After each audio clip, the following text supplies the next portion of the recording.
Assalamualaikum warahmatullahi wabarakatuh. Bismillahirrahmanirrahim. Tabarakalladzi nazzala al-furqana ala 'abdihi liyakuna lil 'alamina nadhira.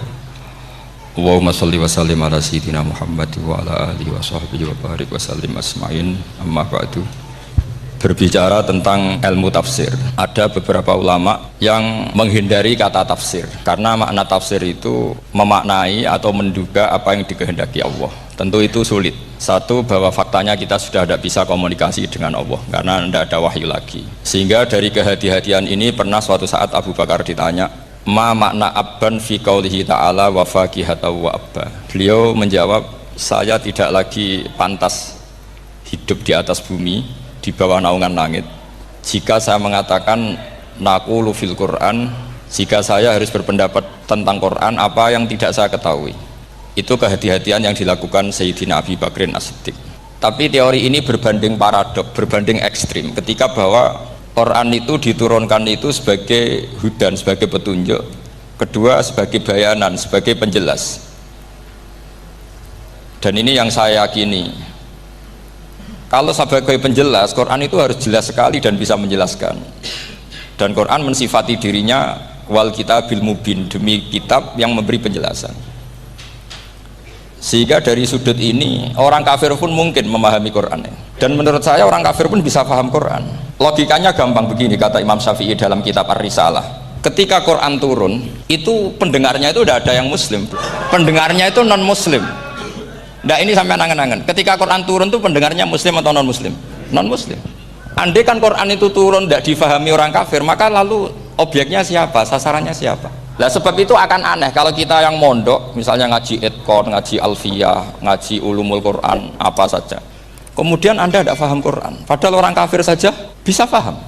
Nah ini tantangan bagi kita, sing kafir wis paham Quran, masa kita santri tidak paham Quran.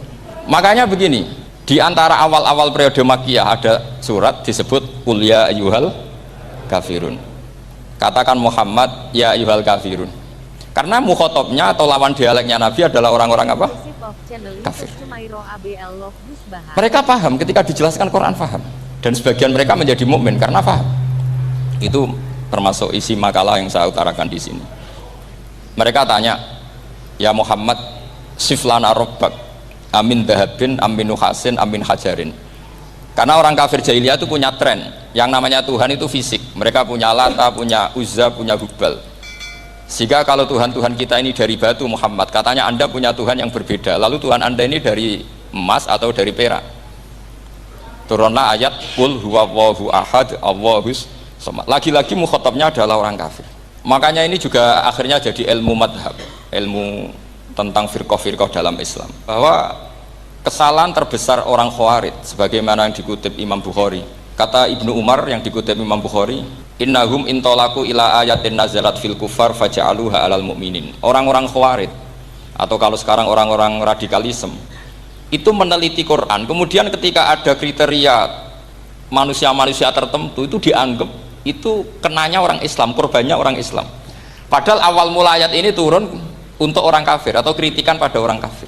Ini cilaka betul, karena logikanya seperti yang dikatakan Imam Syafi'i, ketika Quran turun ini nggak ada orang Islam, yang ada orang kafir, sehingga mukhatabnya adalah orang kafir.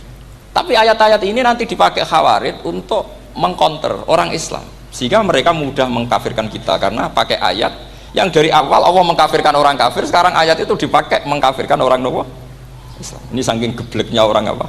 Khawarij. Makanya kata kitab Fathul Bari yang menyarai Bukhari itu, yang mendorong orang Khawarij seperti itu adalah jahluhum bisyariah. Memang mereka benar-benar bodoh.